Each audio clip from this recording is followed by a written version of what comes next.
Hello friends, तो जैसा कि हमने इसके पिछले एपिसोड में देखा कि यूजियाओ की सोल रिपेयर करने के लिए वो लोग साउथ पवेलियन के अंदर आ गए थे, जहां पर जाने के बाद तो उनकी मुलाकात चेंगुई से भी हुई थी, जो कि यूजियाओ के हिडन गार्डियन में से एक था। इसके साथ ही चेंगुई को एहसास होने लगा था कि यहाँ पर वॉर ऑफ गॉड नानजी आ रहा है, जिस वजह से तो सभी के सभी लोग उसकी तरफ वहाँ पर जाने भी लगे थे।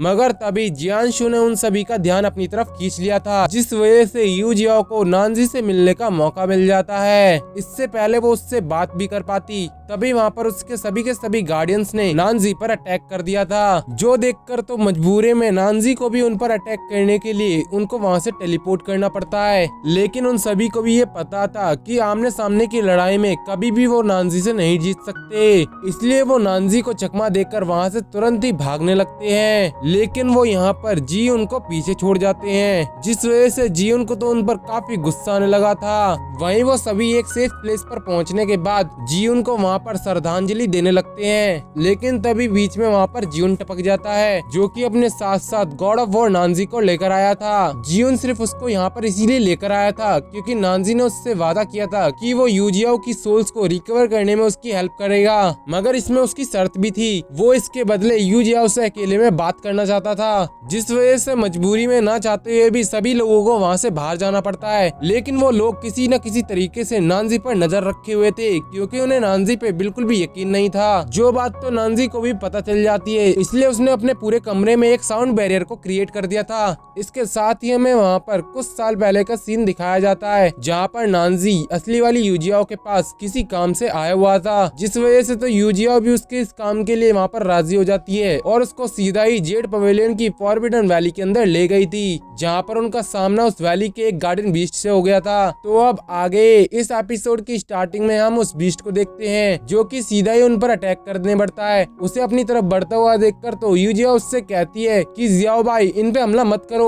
उसका बस इतना कहना ही था कि वो बीस्ट वहाँ पर तुरंत ही रुक जाता है। इसके साथ ही वो गार्डन बीस्ट यूजिया से काफी प्यार करने लगता है, जो देखकर तो यूजिया उससे कहती है कि जियाओ भाई, तुम्हें गॉड ऑफ वॉर नानजी से डरने की कोई भी जरूरत नहीं है, ये काफी ज्यादा अच्छे इंसान है। मैं यहाँ पर इनको किसी मकसद से लेकर आई हुई हूँ। इसके साथ ही उसने वहाँ पर उसको पीछे हटने का भी इशारा कर दिया था, जो देखकर वो गार्डन बीस्ट, जिसका नाम जियाओ भाई होता है, वो तुरंत ही ऐसा ही करता है।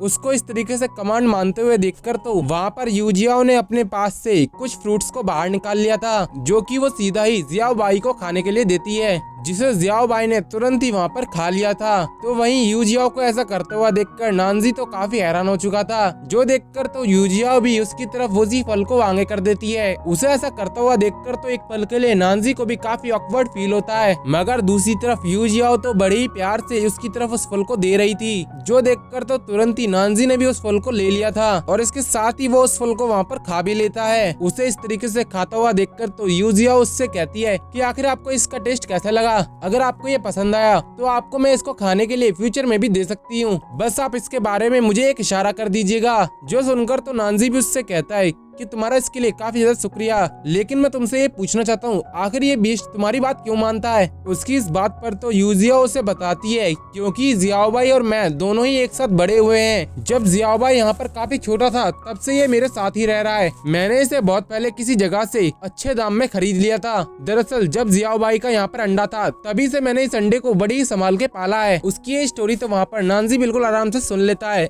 इसके बाद वो वहाँ पर कहता है कि लगता है अभी इस होली ट्री के अंदर जाने का वक्त आ चुका है। इतना कहकर उसने वहाँ पर एक अटैक को रेडी करना स्टार्ट कर दिया था, जो देखकर तो वहाँ पर यूजिया काफी ज्यादा घबरा जाती है और उससे कहती है कि आप ऐसा नहीं कर सकते। अगर आपने इस फॉर्मेशन पर अटैक किया तो इससे इस पूरे जेड पवेलियन का सिक्योरिटी अलार्म एक्टिवेट हो जाएगा। जो बात सुनकर तो नानजी वहाँ पर तुरंत ही रुक जाता है। तभी उस फॉर्मेशन पे जो पैटर्न्स बने थे, उनको देखने के बाद तो यूजिया वहाँ पर कहती है कि ये पैटर्न्स तो मुझे काफी ज्यादा सिमिलर लग रहे हैं। उसकी इस बात पर तो नानजी उससे पूछता है कि आखिर तुमने ये पैटर्न पहले कहाँ देखे हैं? जिस पर यूजिया उसे बताती है कि इस तरीके के पैटर्न्स मैंने अपने मास्टर को यूज करते हुए देखे हैं। मुझे लगता है कि मैं इसको आसानी से यहाँ पर ब्रेक कर सकती हूँ। यूजिया की बात सुनने के बाद तो नानजी उससे कहता है, तुम्हारे मास्टर और तुम्हारी कल्टीवेशन के बीच में काफी बड़ा गैप है। मुझे डर है कि अगर तुमने इस तरीके का पैटर्न बनाया तो क्या पता तुम्हारी भी यहाँ पर लाइफ खतरे में आ जाए। जो सुनकर तो यूजिया भी वहाँ पर काफी परेशान हो जाती है और फिर कहती है, तो फिर आखिर अब मैं क्या कर सकती हूँ? क्योंकि ना तो अब तुम इस पैटर्न को यहाँ पर तोड़ सकते हो, ना ही मैं। वो यहाँ पर ये सब कुछ सोच ही रही थी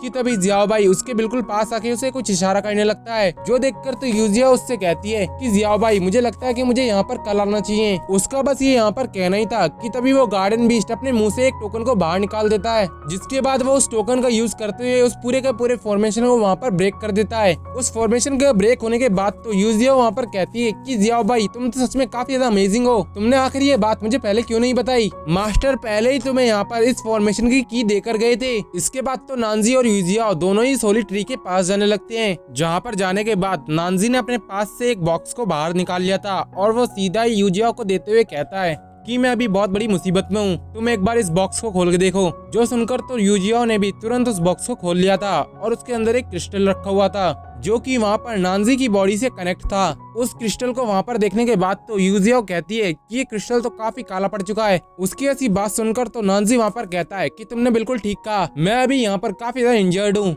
उसकी ये बात सुनकर तो वहाँ पर यूजिया कहती है तो फिर आप इस कंडीशन में फॉरबिडन मार्शल आर्ट के सामने कैसे टिक पाएंगे? उसकी ऐसी बात सुनकर तो नानजी उससे कहता है कि अगर मैंने ऐसा नहीं किया तो मैं कभी भी उसको यहाँ पर नहीं रोक पाऊंगा, और अगर उसको वहाँ पर रोका नहीं गया तो इससे सभी के सभी गॉड्स पर यहाँ पर काफी बड़ी मुसीबत आ सकती है। इसीलिए मैं इस होली ट्री के यहाँ पर एसेंस का यूज करके इस क्रिस्टल को यहाँ पर प्योरीफाई करने आया हूँ। इसके साथ ही साथ इसको प्योरीफाई करने के लिए मुझे तुम्हारे यहाँ पर फॉरबिडन मार्शल आर्ट की भी जरूरत पड़ेगी। क्या तुम इस प्रोसेस को मेरे लिए यहाँ पर स्टार्ट कर सकती हो? उसकी ऐसी बात सुनकर तो यूजिया को भी ना चाहते हुए उस प्रोसेस को वहाँ पर स्टार्ट करना पड़ता है, जहाँ वो जैसे ही उस प्रोसेस को स्टार्ट करती है तो उस लेक में से चारों तरफ से काफी सारे स्पिरिचुअल एसेंस सीधे ही उस क्रिस्टल के अंदर जाने लगते हैं, जिस वजह से उसका सीधा सीधा असर वहाँ पर नानजी की बॉडी पर होने लगता है। जैसे जैसे वो क्रिस्टल वहाँ पर रिफाइन हो रहा था वैसे वैसे वहाँ पर नानजी की बॉडी के अंदर काफी बड़ी हलचल होने लगती है। उसकी बॉडी से भी काफी ज्यादा मात्रा में इवल एनर्जी बाहर निकलने लगती है, जो कि बिल्कुल देखने में जियानशु की तरह लग रही थी। उसे वहाँ इस प्रोसेस में काफी ज्यादा पेन होने लगता है। साथ ही साथ हमें देखने के लिए मिलता है कि उसकी बॉडी पे एक खास तरीके के पैटर्न्स भी बनने लगते हैं। नानजी को इस कंडीशन में देखकर तो यूजिया वहाँ पर काफी परेशान हो जाती है और उस प्रोसेस को पूरा कंप्लीट होने के बाद सीधा ही उस क्रिस्टल को अपने पास रख लेती है, जिसके बाद वो वहाँ पर उस होली ट्री की पावर्स का यूज करते हुए कुछ स्पिरिचुअल रूट से वहाँ पर नानजी को शांत करने की कोशिश करने लगती है। जहाँ वो इस काम को करता हुआ देखकर तो वहाँ पर कहती है कि गॉड ऑफ वॉर तुम्हें इस प्रोसेस में काफी ज्यादा पेन होगा, लेकिन तुम्हें इस प्रोसेस को किसी भी तरीके से झेलना ही होगा। तुम्हें किसी भी तरीके से इस इवल एनर्जी को अपनी बॉडी से अलग करना है, बस तुम यहाँ पर अपनी हार मत मानना। वो इसी तरीके से वहाँ पर नानजी को मोटिवेशन देने लगती है। तो वहीं अब दूसरी तरफ नानजी ने भी अपनी बॉडी पे पूरी तरीके से कंट्रोल कर लिया था, जिस वजह से वो स्पिरिचुअल रूट सीधा ही नानजी को नीचे उतार देती है। इसके साथ ही उन स्पिरिचुअल रूट्स ने वहाँ पर हल्का सा नानजी को मार दिया था, जो देखकर तो यूजिया काफी ज्यादा हैरान हो जाती है और फिर उससे वहाँ पर माफी मांगते हुए कहती है कि मुझे इसके लिए माफ कर देना, मेरा इसमें कोई भी इंटेंशन नहीं था, गलती से उन स्पिरिचुअल रूट्स ने तुम पर अटैक कर दिया। और वैसे क्या अब तुम यहाँ पर ठीक हो? जो सुनकर तो नानजी वहाँ पर कहता है कि हाँ अब मैं यहाँ पर काफी अच्छा महसूस कर पा रहा हूँ, उस प्रोसेस की वजह से मैं यहाँ पर अपनी पीक कल्टीवेशन के अंदर पहुंच चुका हूँ। जो सुनकर तो यूजिया वहाँ पर कहती है कि हाँ ऐसा तो हो चुका है, लेकिन तुम्हारी यहाँ पर फाउंडेशन काफी ज्यादा डैमेज है, पर मेरे पास तुम्हारे लिए एक चीज भी है। इतना कहकर उसने वहाँ पर अपने पास से एक स्पिरिचुअल पिल को बाहर निकाल लिया था। जहाँ उस पिल को लेते हुए तो नानजी कहने लगता है कि आखिर तुम्हारे पास ये रिजेनरेशन पिल क्या कर रही है? ये पिल तो ज़ोंगियो पवेलियन का स्पिरिचुअल ट्रेजर है। उसकी इस बात पर तो वहाँ पर यूजिया तुरंत ही वहाँ पर पीछे मुड़ जाती है और फिर उससे कहती है कि आखिर तुम्हें इस पिल को खाना भी है या नहीं, तुम सिर्फ आम गिनो ना, गुटलियाँ क्यों गिनते हो? जो सुनकर तो नानजी वहाँ पर उस पिल को तुरंत ही कंज्यूम कर लेता है और फिर उससे कहता है कि जैसे ही हमारी वॉर यहाँ पर खत्म हो जाएगी मैं इस पिल के बारे में तुरंत ही ज़ोंगियो पवेलियन के मास्टर से बात कर लूंगा,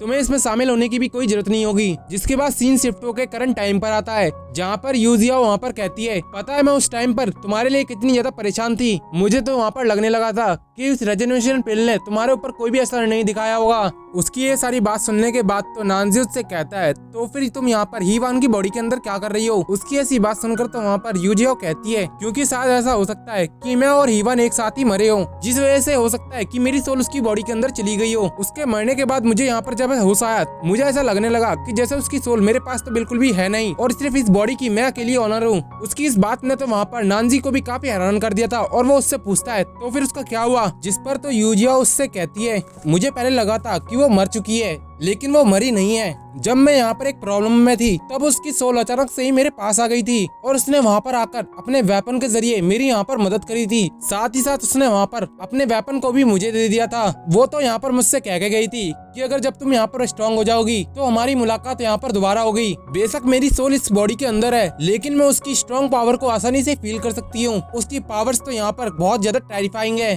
मुझे तो कभी कभार डर लगने लगता है कि कहीं मैं भी उसकी तरह एक बुरी इंसान ना बन जाऊँ। उसकी ये सारी कहानी सुनने के बाद तो नानजी अपने मन में कहता है कि यानी कि हीवान अभी भी यहाँ पर जिंदा है। वो तो यहाँ पर हैरान हो ही रहा था कि तभी यूजियाओ फिर से कहने लगती है। और पता है सबसे बड़ी हैरानी की बात क्या है, हीवान बिल्कुल ही मेरी तरह दिखती थी। पता नहीं ये कोइंसिडेंस है या फिर इसके पीछे कोई राज है, क्योंकि मैंने तो यहाँ पर सन और मून की एनर्जी को भी एब्जॉर्ब किया था, जिसके बाद ही मैं यहाँ पर ह्यूमन के अंदर ट्रांसफॉर्म हो पाई थी। क्या उसका मेरे यहाँ पर बर्थ प्लेस के साथ कोई ना कोई रिलेशन है? उसकी इस बात को सुनकर तो यहाँ पर नानजी उससे पूछता है कि आखिर तुम्हारा जन्म कहाँ पर हुआ था। जो सुनकर तो यूजियाओ उसे बताती है कि मैं पुशान के अंदर पैदा हुई थी। पुशान का नाम सुनकर तो वहाँ पर नानजी को अपनी पुरानी जिंदगी याद आने लगती है, जब वो छोटा हुआ करता था। वो तो वहाँ पर पूरी तरीके से ख्यालों में खोया हुआ था। जो देखकर यूजियाओ उससे पूछती है कि गॉड ऑफ वॉर क्या आप ठीक है? जो सुनकर तो वहाँ पर नानजी उससे कहता है हीवान भी पहले मेरे साथ पुशान में ही रहा करती थी। क्या पता शायद ऐसा हो कि तुम उसे काफी बार वहाँ पर देखती हो, इसी वजह से तुम्हारी बॉडी ने भी हीवान जैसा ही शेप ले लिया हो। उसकी ऐसी बात सुनकर तो यूजियाओ अपने मन में कहती है कि शायद ये हो भी सकता है नहीं भी, क्योंकि मुझे इसके बारे में कोई भी आइडिया नहीं है। आखिर मुझे इस हीवान जैसा ही क्यों बनना था? क्या कोई और बॉडी मेरे को नहीं मिल सकती थी?